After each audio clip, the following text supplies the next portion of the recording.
네, 여러분 안녕하십니까. 박스인베스트이너의 이민 멘토. 오늘 월요일 시장은 그렇게 좋진 않지만 또 밝은 얼굴로 여러분들께 인사를 드립니다.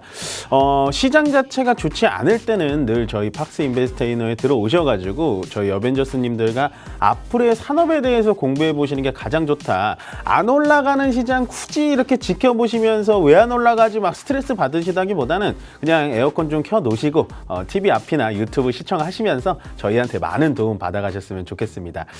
물론 오늘도 저 혼자 나온 건 아니죠. 저희 어벤져스님과 같이 나왔으니까 한 분 한 분 제가 소개시켜 드리겠습니다. 저희 월요일 주사인 볼트의 이주원님 먼저 인사 부탁드릴게요.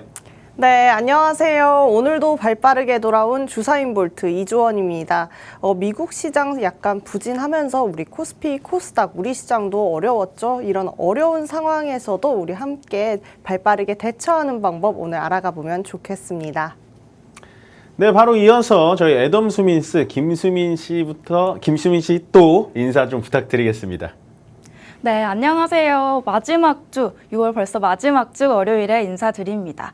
벌써 이렇게 시간이 많이 흘러갔는데요. 여러분 혹시 골프 좋아하시나요? 우리 시청자분들 중에 골프 좋아하시는 분들도 계실 것 같은데요. 이 매끈해야 더 멀리 갈 수 있을 것 같은 골프공에 올록볼록한 굴곡이 새겨져 있습니다. 딤플이라고 불리는 이 크고 작은 굴곡들이 오히려 공기 저항을 줄여서 공이 더 멀리 갈 수 있게 해준다고 하는데요. 이걸 우리 삶에도 적용해보면 크고 작은 굴곡들이 우리 삶을 더 멀리 가게 해주는 힘이 아닐까 생각이 듭니다. 오늘 코스피 하락 출발하면서 조금 아쉬운 모습 보여줬지만 더 멀리 가기 위한 굴곡이라고 생각해보면서 우리 인베스트이너 오늘도 힘차게 출발해 보겠습니다.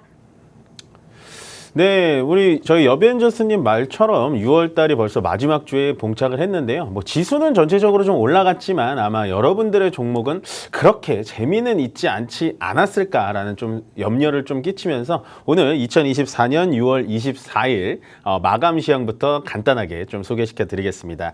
일단 말씀드렸다시피 코스피와 코스닥 양시장 상당히 좋지는 않으로 보여줬습니다. 하지만요, 코스피 시장을 보시자면 일단 떨어진 게 무조건 나쁘다. 이렇게 생각하실 필요가 없는 거예요. 올라갔을 때 조정을 받아줘야 된다라고 아마 저번 주 제가 박스 인베스트이너 시간에서도 차라리 금요일장에 조정을 받고 월요일 날 좀 더 심한 조정을 받는 게 훨씬 더 낫다라고 말씀을 드리는 게요. 계속해서 비유를 해드리지만 우리가 지금 이렇게 무더운 날 등산을 간다면 중간에 잠깐 쉬어서 물도 한 잔 마시고 도시락도 좀 까먹고 해야 위쪽 정상으로 좀 올라갈 수 있는 그런 느낌으로 받아가 주셔야 되고요. 시장 매일같이 올라가는 시장은 절대 없고요. 매일같이 양봉을 켜는 시장은 그게 분명히 잘못된 시장이라고 보여집니다. 물론 전일 미국 시장에 영향이 있어가지고 우리나라 시장도 조금 떨어지는 경향은 없지 않아 있지만 제가 봤을 때는 차라리 지금 조정을 받아준다면 2730포인트까지 내려와줘서 완벽하게 이 갭을 메꿔주는 게 훨씬 더 위쪽으로 올라가는 시장이 좀 되지 않을까라는 생각이 들고요. 아직은 이 갭을 좀 메꿔주질 못했기 때문에 시장 자체는 위쪽으로 올라가더라도 좀 불안한 느낌, 약간은 좀 내가 가보지 않은 길을 계단이 없는데 올라가는 느낌이니까요. 차라리 2730포인트 정도까지 메꾼 다음에 계단을 차근차근히 올라가는 그런 느낌으로 보시면 될 것 같다라고 생각이 들고요. 오늘 일단은 올라간 등락 상위 종목들을 좀 보자면요. 일단 코스피는요, 230 종목이 올라갔고 640 종목이 떨어졌습니다. 코스닥도 마찬가지예요. 350 종목이 올라갔고요. 1230 종목이 떨어졌다는 얘기는 여러분들이 만약에 10종목을 가지고 있으면요, 잘해봤자 2종목 정도 올라가 있고 8종목 다 떨어져 있다는 얘기고요. 웬만한 분들은 10개 종목 중에 1개 올라가고 9개가 다 떨어졌다는 겁니다. 이럴 때일수록 뭐랄까요, 너무 종목이 많이 떨어져서 힘들어요 이렇게 생각하실 필요 없이 너나 나나 모든 사람들이 다 지금 10개 종목까지면 9개 정도 떨어졌다라고 생각을 하시면 조금은 마음이 편하실 거고요. 그게 바로 시장을 좀 순응하는 자세다라고 생각을 하시면 될 것 같습니다. 시장은요, 계속해서 올라가는 장세가 꿀쳐지진 않아요. 더 쉽게 표현드리면 약간 뭐 지금 강릉 동해안이나 뭐 이쪽 제주도 내려가면 약간 바다에서 서핑하는 분들이 많은데요. 말 그대로 파도 타기를 좀 잘해야 될 것 같습니다. 파도라는 건요, 위쪽으로 올라갔다가 다시 한번 내려왔다가 다음 파도를 기다릴 땐 또 한번 끝에까지 쭉 올라왔다 또 한번 내려가는 그런 느낌으로 보시면 되기 때문에 시장 자체는 오늘 떨어졌다 터졌다고 해서 크게 나쁘다 뭐 이렇게 생각하실 필요는 없다. 정말로 그렇게 생각하실 필요는 없으니까 제가 계속해서 강조를 드리는 부분입니다. 자, 그럼 오늘 거래 대금이 어떤 게 좀 터졌나 좀 본다면요. 일단은 좀 안타까운 게 하이닉스가 삼성전자보다 거래 대금이 더 많이 터진 정말 기이한 날이라고 볼 수가 있습니다. 보통은 저희가 한 6개월 전에 생각을 해보면요. 보통 에코프로, 뭐 포스코퓨처엠 2차 전지들이 삼성전자보다 많이 갈 땐 아, 2차 전지 테마들이 좀 올라가는구나 라고 생각을 할 텐데 오늘은 조금은 안타까운 건 거래가 터지면서 SK 하이닉스가 5% 가까이 떨어졌다라는 건 상당히 좀 아쉬운 부분이에요.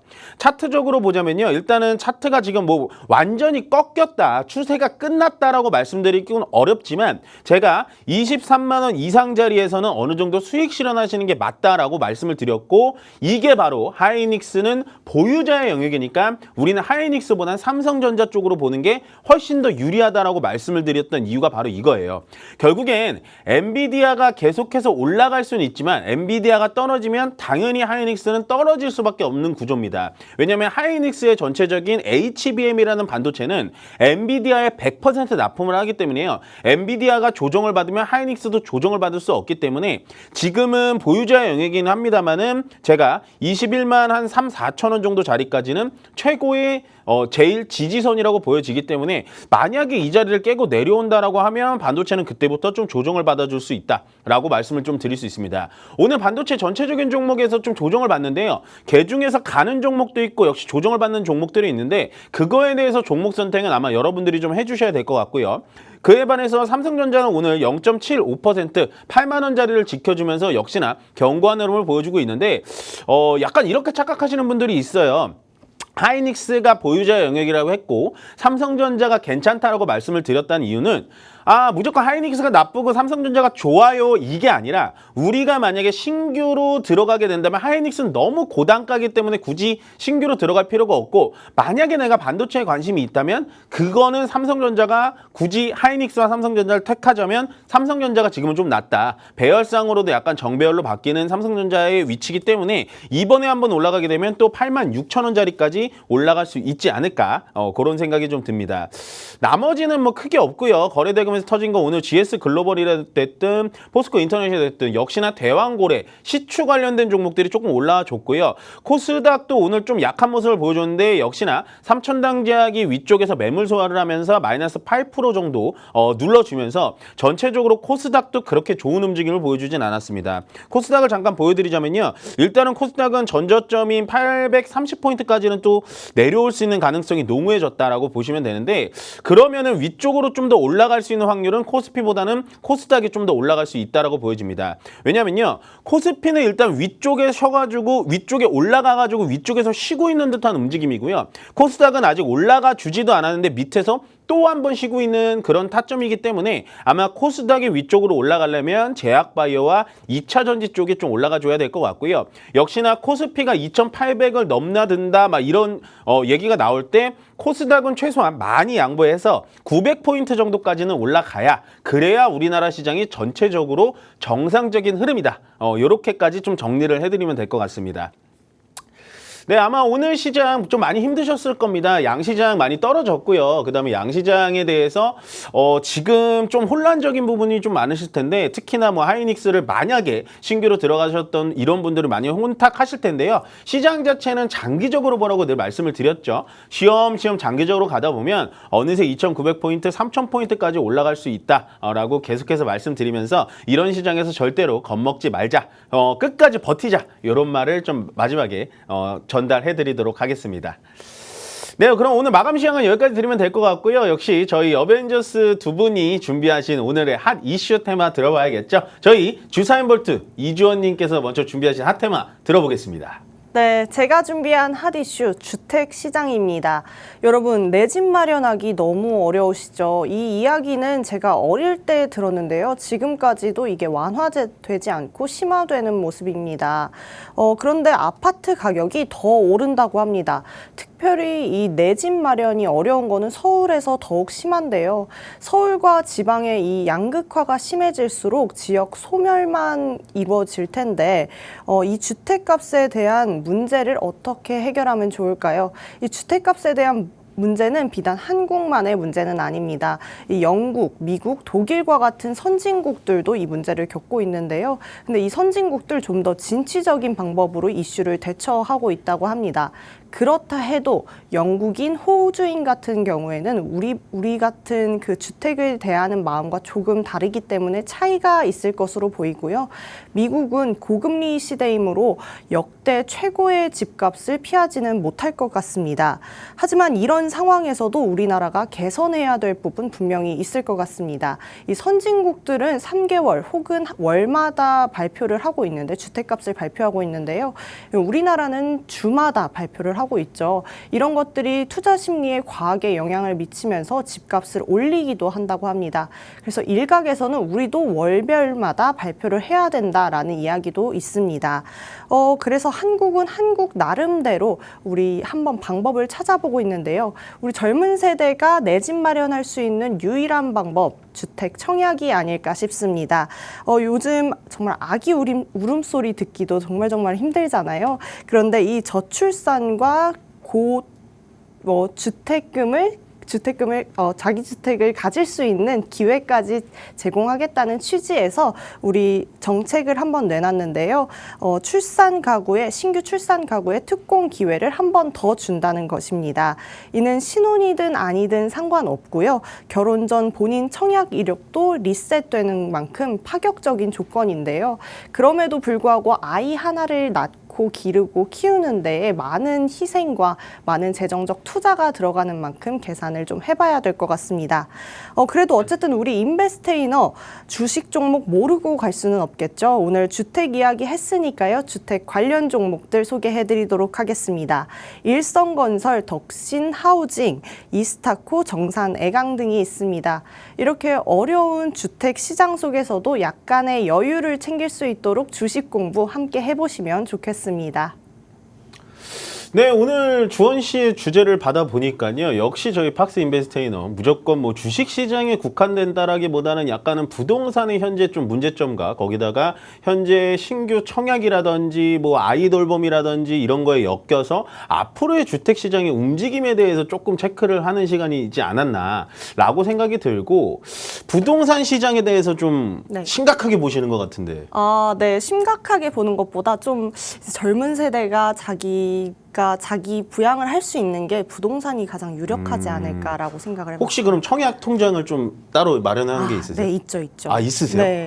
그러면 충분히 주제를 말하실 자격이 있다라고 보여질 것 같고요.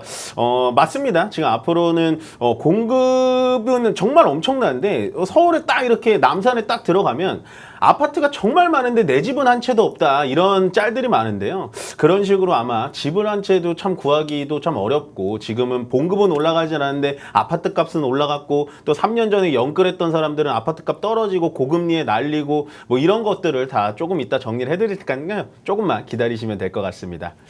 네, 바로 이어서 저희 애덤 수민스 김수민 씨의 주제 한번 들어보도록 하겠습니다.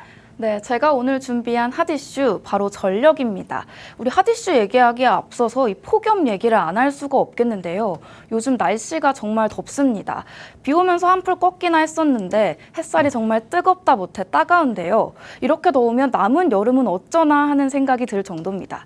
이 폭염으로 인해서 선케어 관련 화장품 종목들이 좋은 모습 보여줬었는데 이렇게 폭염과 관련해서 파생되는 이야기들이 많아지고 있습니다. 3년 연속 6월에 이른 열대야가 나타나고 있는데요. 6월 19일에 전력 수요가 80기가와트를 넘어서기도 했죠. 전력당국에 따르면 올해 여름 전력 수요가 92.3에서 97.2까지 기록될 것이라고 하는데 오늘부터 9월 6일까지 전력수급 대책기간으로 설정이 되어 있기도 합니다. 이에 관해서 사업부에서 수요 대비 공급 능력 충분하다라고 밝히면서 올 여름철 전력수급에는 문제가 없겠다고 밝혔습니다. 다음 보시면 또 올해 엘니뇨에서 라니냐로 넘어가는 시기가 될 것이다. 이렇게 발표하기도 했는데요. 엘니뇨는 태평양 감시구역 수역이 수온이 평년보다 0.5도 높아지는 현상을 의미합니다. 이렇게 엘니뇨가 나타나면 보통 한반도에 폭염이 기승을 부렸습니다. 그런데 기상 전문가들이 올해 하반기가 엘니뇨가 라니냐로 넘어가는 시기다라고 보고 있습니다. 태평양이 라니냐 국면에 접어들게 되면 엘니뇨로 뜨거워진 지구가 한 차례 쉬어가게 되는데 엘니뇨가 남긴 열과 지구 온난화가 더해지면서 이상기후가 나타날 것이다라고 예상을 하게 된 겁니다. 이 라니냐, 전력 부족을 예고하는 힘이 있는데 바로 폭염과 이런 예측할 수 없는 날씨를 가져오기 때문인데요. 그렇게 되면 전력원의 가격이 올라가고 또 전력원의 가격이 올라가면 이 전력 사용하는 공장들에서 제조하는 제품들 원가도 올라가게 되겠죠. 다음으로는 이렇게 반도체와 자동차 속에 수급이 많이 쏠려 있는 동안 집중했었던 전력 설비와 전선주 다시 힘 받는 모습입니다. 계속해서 꾸준히 지켜봐야 되는 분야인 만큼 오늘 핫 이슈로 준비한 건데요. 전력 설비 쪽에서는 재룡산업, 재룡전기가 나란히 52주 신고가 경신했습니다. 또 파세코 오늘 20% 넘게 오르는 모습 보여주기도 했는데요. 다음 보시면 AI 산업이 확장되면서 데이터 센터 증설하고 또 전력 수요가 늘어나면서 이 전력 산업도 전례 없는 호황을 누리고 있는 상황입니다. 전 세계 데이터 센터 전력 사용량이 앞으로도 계속 급증할 거다 이렇게 보고 있는 상황이고요. 전력 산업의 확장 사이클이 교체와 신규 수요가 함께 반영되면서 과거보다 훨씬 더 강력하다. 15년 만에 나타난 초강력 사이클인데 아직 절반도 오지 않았다. 이런 의견 내놓기도 했습니다. 과거에는 교체 사이클 지속이 6년이었다는 부분을 고려한다면 이러한 사이클 흐름이 2029년까지 지속될 것이라는 의견도 있는데요. 이렇게 전기 먹는 하마로 불리는 AI 산업이 핵심 산업으로 이동하게 되면서 전력 소모도 늘어나고 태양광, 풍력, 그리고 원전에 대한 관심도 늘어나고 있죠. 2026년에 데이터 센터 연간 전력 소모량이 최대 1050테라와트시가 될 것이다 이렇게 예상을 했었는데 이 규모가 2022년 전체 전력 사용량의 2배 정도 되는 규모라고 합니다. 또 최근에 정부에서도 11차 전력 수급 기본 계획을 내놨는데요.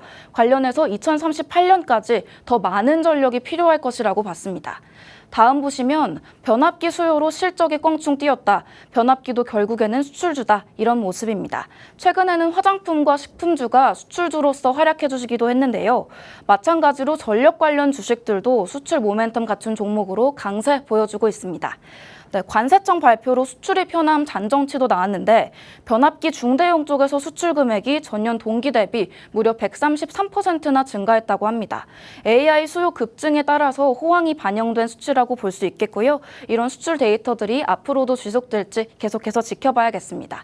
폭염부터 AI까지 이 전력 이끄는 이슈들이 많았는데요. 전력 이슈가 꾸준히 지속되어 오는 문제인 만큼 우리 시청자분들도 다각도로 이 문제 살펴보시면 좋겠습니다.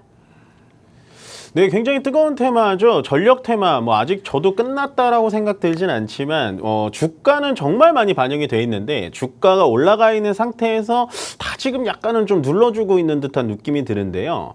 수민 씨가 생각하시기엔 전력이라는 게 왜 앞으로도 괜찮을 것 같으세요?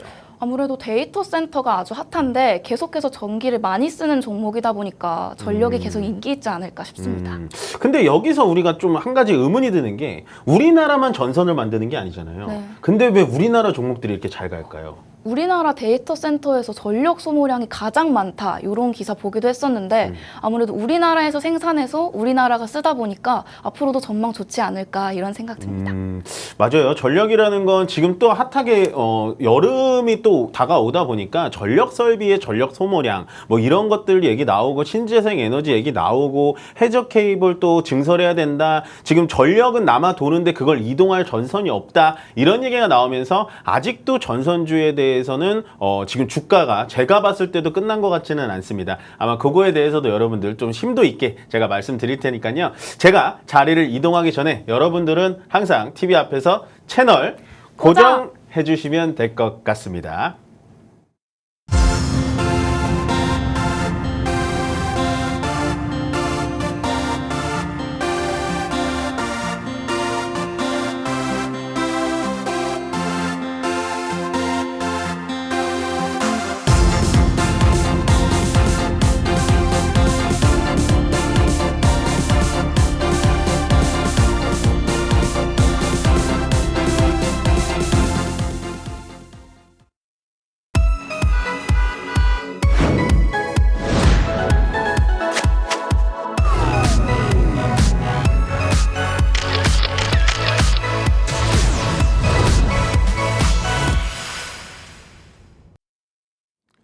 네, 제가 자리를 이렇게 옮겼습니다. 역시나 오늘도 좀 재밌는 테마, 한 분은 전력 테마, 그다음 한 분은 약간 주택시장, 부동산, 건설 뭐 이쪽에 아마도 물려 계신 분들이 많을 텐데요. 그런 분들을 위해서 제가 좀 속 시원하게 오늘 또 얘기를 해드릴 수 있지 않을까라고 생각이 좀 듭니다. 자, 그러면 오늘 전력 테마부터 좀 풀어볼 건데요. 제가 그러면 수민 씨한테 한번 여쭤볼게요. 전력 테마. 우리나라의 전력이 앞으로 부족할 것 같은데 네. 그거의 주된 범인이 누군지 아세요? 전기 먹는 하마로 불리는 우리 AI 아닌가요? AI. 네. 조금 힌트를 드리자면 기업으로 따지면 어느 기업이 전기를 제일 많이 쓸 것 같아요? 기업으로 SK 하이닉스? SK 하이닉스. 네. 거의 맞췄어요. 주원 씨는 누구라고 생각하세요? 그럼 저는 삼성 가겠습니다. 삼성전자. 네. 맞습니다. 보시면요. 전력을 많이 쓰는 기업을 제가 좀 갖고 와봤는데요. 삼성전자, SK 하이닉스가 전력을 제일 많이 써요. 이 말인즉슨 반도체를 만들고 생산하는 데는 전력이 어마무시하게 들어간다는 얘기입니다.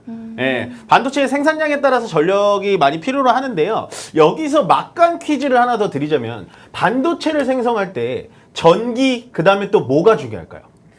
약간 이 주제에 좀 떠나서 우리가 상식적으로 좀 얘기를 하자면 반도체 공장을 딱 세웠어요. 네. 당연히 땅이 필요하고 전기가 필요하고 또 하나가 필요한 게 뭘까요? 사람. 기술? 사람 좋아요. 그 다음 기술? 기술. 뭐 당연한 얘기들을 하시는데요. 그건 아마 시청자님들도 다 알고 계실 겁니다. 네. 제가 봤을 땐 반도체 공장 할 때 가장 중요한 게 뭐냐면 전기랑요. 그 다음에 물이에요. 물.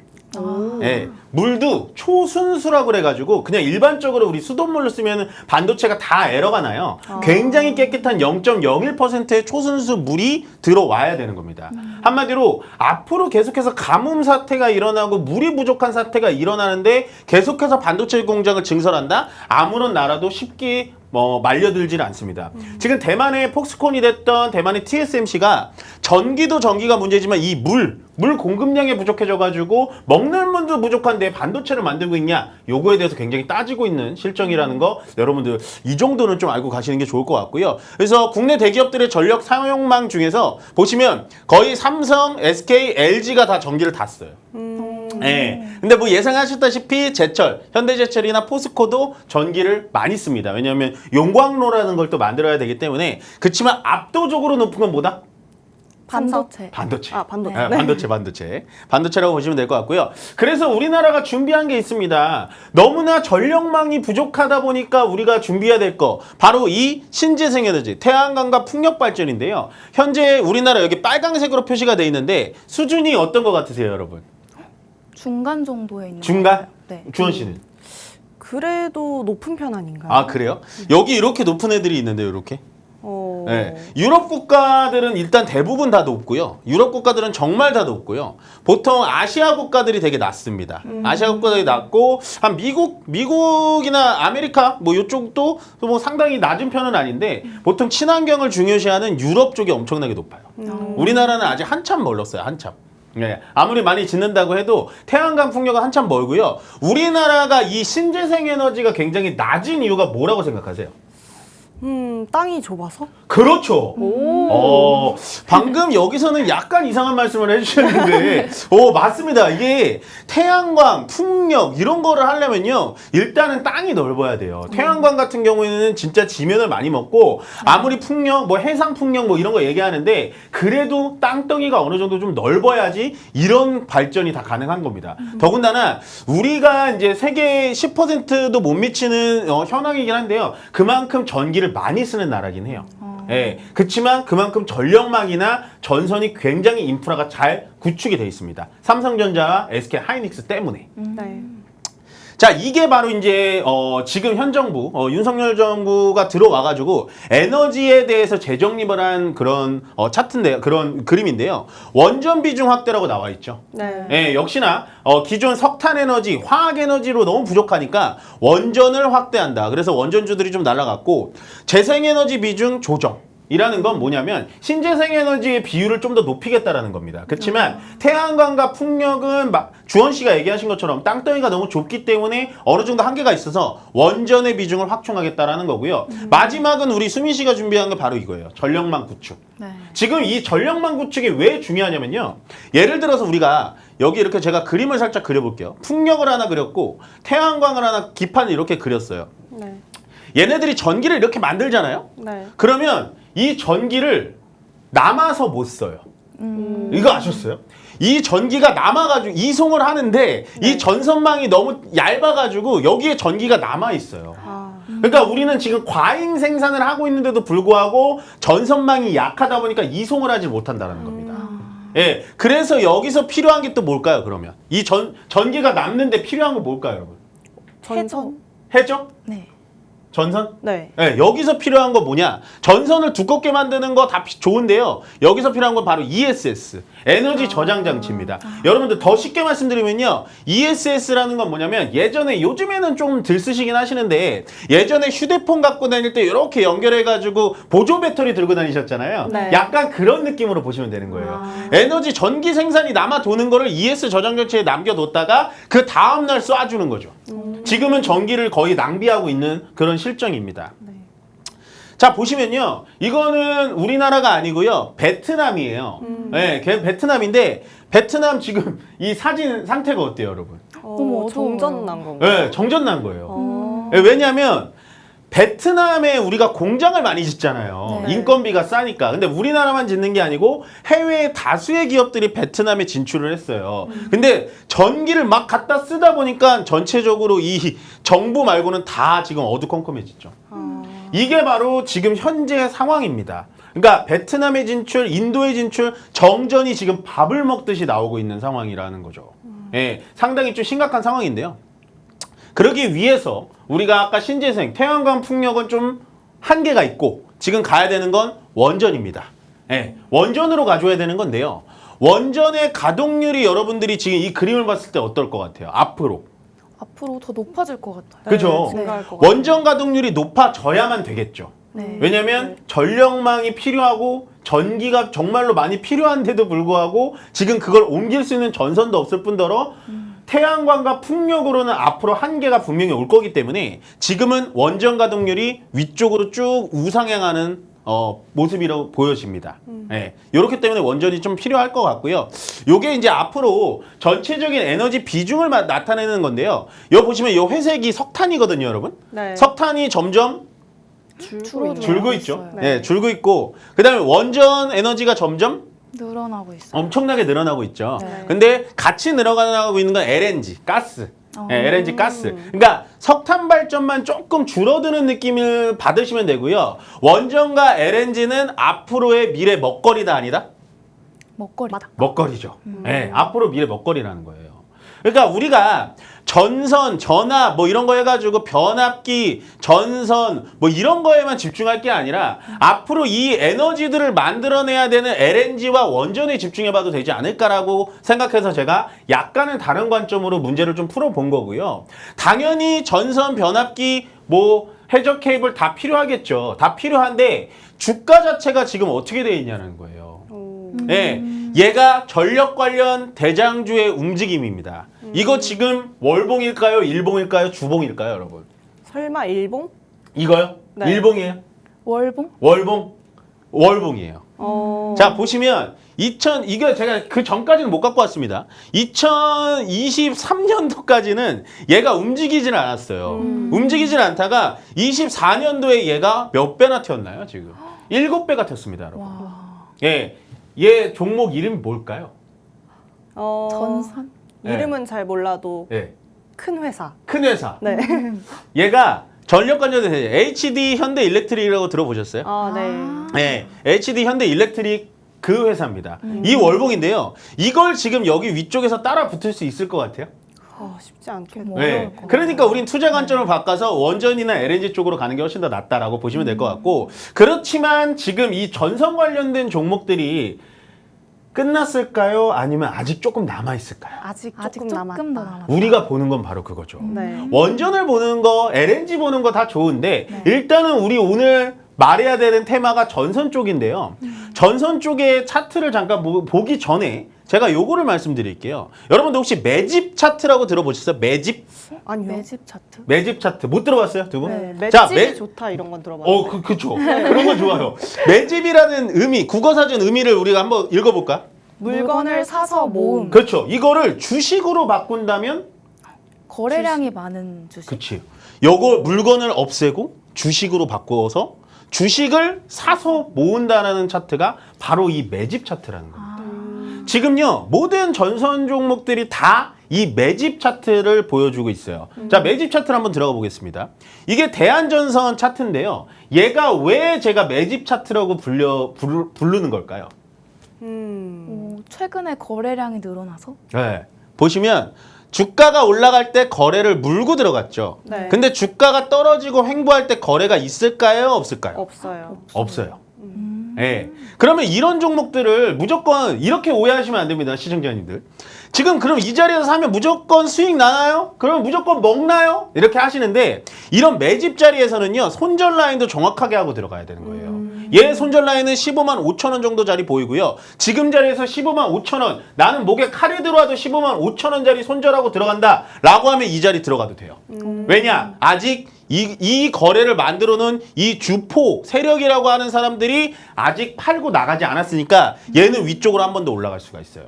그렇지만 손절 라인을 적어놓는 건 뭐냐? 밑으로 떨어지면 이 주포들도 그냥 같이 그냥 기다릴 수가 있기 때문에. 자, 그 다음 차트 보겠습니다. 대원전선, 네. 대한전선, 대원전선 차트 똑같죠? 네. 네, 보시면 여기 매집, 여기 매집. 얘는 아까 대한전선보다 매집이 더 많이 돼 있죠. 네. 그러면 얘도 올라가서 눌러줬다가 지금 이 자리 3,500원짜리를 손절 라인으로 잡고 대응을 하시는 게 훨씬 더 낫다. 예, 지금의 전선주들이 다 매집 차트입니다. 예, 매집 차트 하나만 알고 가셔도 웬만한 이 자리에서는 거의 승패가 갈릴 거예요. 그러니까 이런 차트가 무조건 위쪽으로 올라간다 하면 저도 이 종목에 다 올인하겠죠. 근데 손절 라인은 분명히 정하시고 가셔야 됩니다. 자, 그 다음에 대장주, 또 다른 대장주거든요. LS 일렉트릭. 어때요, 여러분? 비슷해요. 그죠? 네. 매집 차트죠? 네. 보시면 올라갈 때 매집, 올라갈 때 매집, 올라가서 지금 눌러주다가 약간 루트 패턴으로 가주는데 거래가 없죠. 네. 예, 올려줬던 이 거래들, 세력애들 아직 남아있다라는 겁니다. 그렇다라는 건 위쪽으로 올라갈 확률은 없지 않아 있지만 늘 말씀드리죠. 손절 라인인 이건 19만 원 정도 잡고 대응을 하셔야 된다. 네. 라고 보시면 될 것 같습니다. 물론 제가 원전과 LNG 쪽을 보셔라라고 말씀을 드렸는데요. 이 매집 차트를 알려드리는 이유는 뭐냐? 일단은 시장이 굉장히 핫하고 시장에 굉장히 인기가 있는 테마는 이런 식으로 여러분들 주도적이게 잡아가셔야 되는 거고요. 이게 여러분들 제가 하지 말라라고 말씀드리는 게 뭐냐면 이 자리에서 손절을 잘 못하세요. 내일이면 올라가겠지. 네. 하다 보면 6% 7% 떨어지는 거 순식간입니다. 왜냐? 올라갈 때 6% 7% 올라갔으니까. 그래서 여러분들에게 제가 이런 종목은 웬만하면 하지 마셔라라고 말씀을 드리고, 경험이 많으시면 하셔도 되죠. 하지만 웬만해선 이런 차트가 있구나, 매집 차트가 있구나 정도만 생각하시면 될 것 같아요. 아시겠죠? 네. 그래서 전력 이슈는 뭐 요 정도 제가 찝어드리면 될 것 같고, 그 다음에는 요거거든요. 주택시장, 우리 주원 씨가 준비하신 주택시장인데 혹시 저에 대해서 사전 조사를 좀 하셨어요? 아니요. 제가 주택시장에 굉장히 강한 전문가인데. 오. 네, 왜냐면 네. 제가 이 주택시장이 제 자랑은 아닙니다, 여러분들. 오해하시면 안 되고요. 제가 주택시장에 관련해서는 굉장히 다수의 자격증을 보유하고 있어요. 네, 보통 박스경제가 이제 부동산 TV로 유명해진 걸로 아는데 저는 이제 주식 전문가지만 그 정도로 관심이 있는 시장이기 때문에 굉장히 능수능란하게 좀 말씀을 드릴 수 있을 것 같은데 자격증, 국내 유일하게 자격증 보유자입니다. 네. 예. 자, 주택시장의 핵심 포인트는 뭘까요? 약간 제 마음을 담아서 마음을 담아서. 좀 정답을 맞춰보면 네. 이때 아니면 못 사 이런 생각 때문에 공급 불안이 좀 포인트로 작용하지 않을까 생각해봅니다. 역시 좋습니다. 나쁘지 않아요. 공급 불안. 그치, 너무 비싸다. 그리고 네. 우리 수민 씨는요? 아무래도 주택 시장이 과열되다 보니까 이때가 고점이다, 저때가 저점이다 말들이 많기 때문에 네. 주택 시장의 핵심 포인트는 내 주관이다. 내 이렇게 주관이다. 생각합니다. 내 주관이다. 근데 내 주관대로 하다가 영끌해가지고 물리잖아요. 주관은 없어야 돼요. 맞아요. 예. 제가 봤을 때 주식시장의 핵심 포인트가 뭐냐면 자격증 보유자인 제가 한 번씩 드리겠습니다. 네. 핵심 포인트는 금리다. 금리다. 예, 금리예요, 금리. 여러분. 금리가 높냐, 금리가 낮냐에 따라서 주택시장은 엄청나게 변동이 일어납니다. 현재 우리 금리가 어때요, 여러분? 높죠. 높죠? 그럼 네. 주택가격은 어떨 것 같아요? 높아요. 주택가격은 떨어져요. 네. 왜요? 금리가 높으니까. 아. 그거에 대해서 바로 들어가 보도록 하겠습니다. 네. 요게 이제 금리와 주택시장의 관계인데요. 자, 요렇게 떨어져요. 요게 지금 아파트 가격이거든요. 떨어질 때 고금리 나오죠. 네. 예. 그러다가 금리가 어느 정도 좀 평탄해지니까 만나요. 만나다가 금리가 더 떨어지니까 올라가죠. 이게 바로 반비례 관계입니다. 금리와 부동산은요, 절대 같이 움직이지가 않아요. 예. 이유가 뭘까요? 금리와 부동산이 왜 반대로 움직일까요?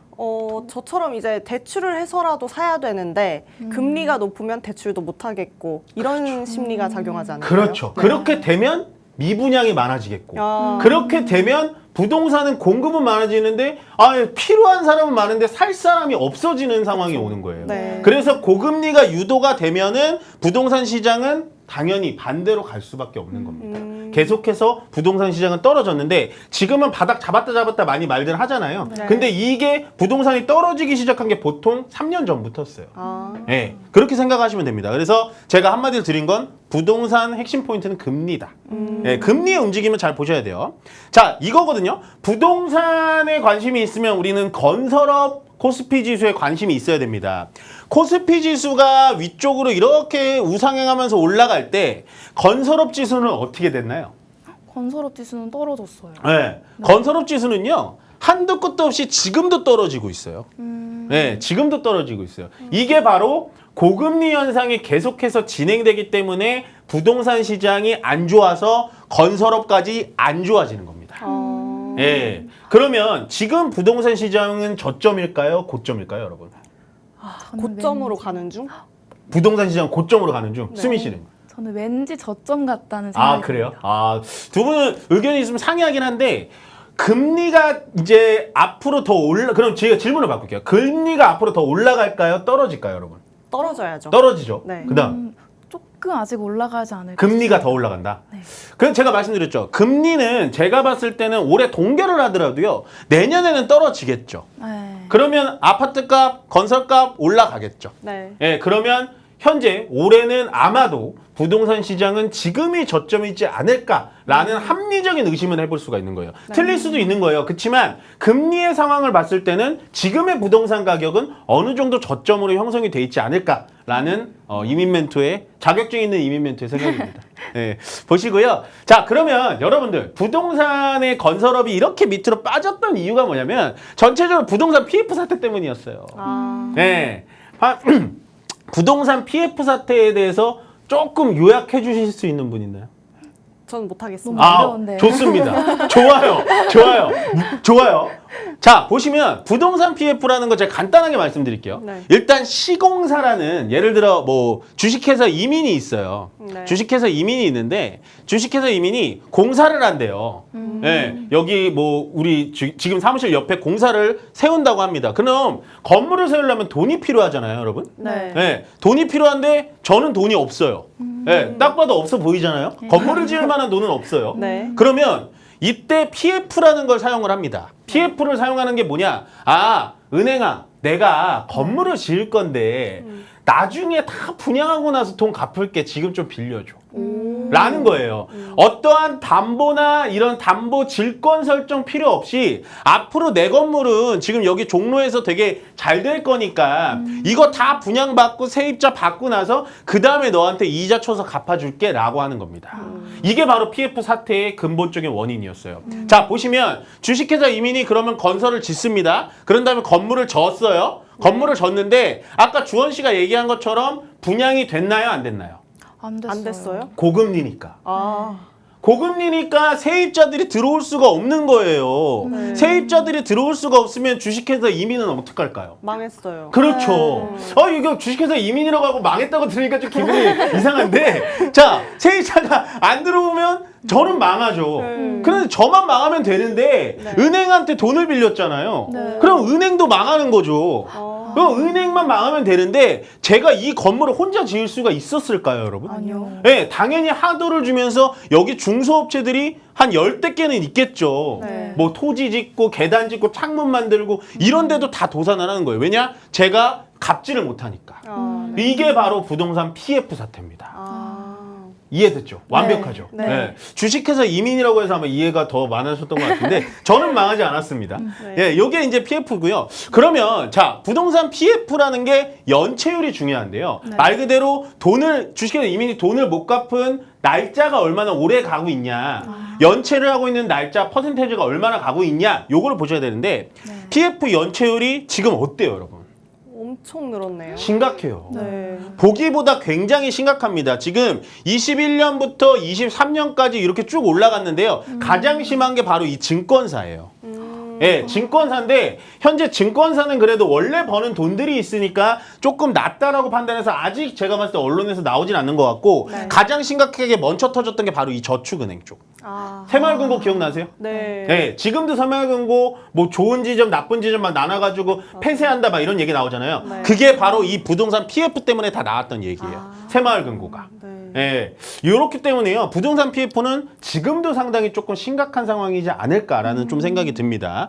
그래서 여러분들 아무래도 뭐 지금 부동산 PF 정부가 더 마련을 해주고 정부가 뭐 이렇게 해주게 그게 아니라요. 원천적으로 지금 해결이 돼야 되는데 아직도 조금은 지지부진한 상황이지 않을까라고 한 번 정도는 꼬집어주는 전문가가 있어야 된다라고 생각이 들어요. 그래서 제가 꼬집어 드렸고, 자, 그러면 우리는 이제 주식에 대해서 좀 풀어드려야 되니까, 자, 시공능력평가 상위 30건 건설사 PF 잠재 손실 추정액이 이렇게 나와 있어요. 그러면 자, 이 위쪽 40%를 상단하고 30%를 상단하는 종목이나 건설사들은 조심해야겠죠. 네. 왜냐하면 잠재적인 약간 불안감이 있잖아요. 네. 그러면 여러분들 자 보겠습니다. 롯데건설 어때요? 롯데건설. 롯데건설. 예, 높죠? 제일 왼쪽에는 롯데건설. 네. 높죠? 네, 높아요. 예, 요 정도 딱 높게 나와 있으면 얘네는 다 지금 커트라인에 걸린 거예요. 그 다음에 코론글로벌. 예, 네. 냄새 나죠? 네, 살짝. 며칠 전에 코론글로벌 상한가 이틀 상한가 가고 냄새 나죠, 여러분? 네. 예, 나쁘다는 게 아닙니다. 제가 말이 굉장히 조심스러운데 나쁘다라는 건 아니고요. 근데 이테크건설 이런 거 어때요? 그다음에 조금- 동부건설 이런 거 어때요? 네. 예, 이런 수치를 보고 웬만해서 이 종목이 내일 상한가 가고 뭘 하건 이런 종목에 대해서는 투자를 애초에 하지 말라는 거예요. 예, 코론글로벌 며칠 전에 2연속 상한가 갔는데요. 영일만 고속도로 그거 깔라 그러세요. 예, 너는 어차피 빚이 많은데 내가 왜 투자해? 내 피 같은 돈을. 이런 느낌으로 가셔야 된다라고 생각하시면 될 것 같고요. 자, 이게 이제 코픽스입니다. 코픽스라는 거 혹시 여러분들 들어보셨어요? 코픽스? 아니요. 들어는 봤는데. 들어보셨어요? 네. 정확하게 뭔지 모르겠죠. 네. 코픽스라는 건 제가 간단하게 말씀드릴게요. 8개 은행들이 제공한 자금 조달의 금리의 기준입니다. 더 쉽게 말씀드리면 코픽스라는 건 그냥 기준금리 지금 뭐 동결 뭐 이거를 떠나서 앞으로의 은행 금리 추이예요. 네, 금리 추이예요. 보시면 이렇게 했다가 코로나 끝나고 코픽스가 쭉 올라갔죠. 네. 쭉 올라갔다가 내려와서 다시 조금 하향 안정세를 보이는 것 같죠. 네, 이렇다라는 건 금리 인하할 가능성이 좀 높다라는 거고요. 조금 빨리 드릴게요. 그렇기 때문에 코픽스가 올라갔다 내려와서 지금은 전국 매매가가 뚝 떨어졌다 다시 정상화됐고 서울 매매가도 뚝 떨어졌다 다시 정상화가 되고 있는 시츄에이션이다. 라고 말씀을 드리면 될 것 같습니다. 아마 뭐 조금 이해가 되셨을 거예요. 오늘 이 시간을 통해서 부동산 PF가 어떠한 상황이고 부동산에 대해서 저 전문가는 어떻게 생각하고 있구나, 이거를 자격증을 보유한 저가 말씀을 드렸다라고 말씀을 드리면 될 것 같고요. 부동산은 제가 봤을 땐 지금 좀 저점인 것 같습니다. 네, 아마 오늘 전력기기 테마, 그 다음에 주택, 부동산 뭐 이쪽에 대해서 여러분들께 많은 정보와 지식을 드렸으니까요. 저희 여벤져스님들의 한 줄평 마지막으로 좀 듣도록 하겠습니다. 네, 오늘도 이제 상한가가 됐든 뭐가 됐든 뉴스에 속지 마시고 손절가 확실히 해서 들어가시면 좋겠습니다. 네, 부동산 우리 실생활에서 빼놓을 수 없는 주제였는데 어렵다고 약간 공부 미뤘었던 부분이 있었거든요. 근데 이렇게 전문가님과 함께 공부할 수 있어서 즐거운 시간이었습니다. 네, 오늘은 상당히 다양한 주제로 여러분들을 좀 이렇게 저렇게 많이 모셔드렸던 것 같습니다. 전체적으로 이런 시장을 읽는 부분, 무조건 종목에 대해서 갈구하실 필요는 없고요. 어떠한 산업이 어떻게 되고 전력에 대해서 나는 이런 아이디어가 떠졌으면 원전과 신재생이 앞으로 나아지겠구나라고 생각을 하시고, 부동산이 점점 정상화가 되니까 건설 쪽에 좀 낫겠구나. 건설 쪽에 가다 보니까 약간은 내수 시장은 이렇게 좀 불안하니까 해외 건설에 많이 투자를 하고 있는 기업들이 뭘까? 이런 식으로 여러분들 투자 아이디어를 좀 하신다면 아마 저희 팍스 인베스터이너가 많은 도움이 될 것 같습니다. 네, 오늘 저희는 여기까지 마무리를 하고요. 앞으로도 시장은 계속 괜찮을 거니까 화이팅 하시길 바라겠습니다. 그럼 저는 여기서 물러나도록 하겠습니다. 고맙습니다. 감사합니다.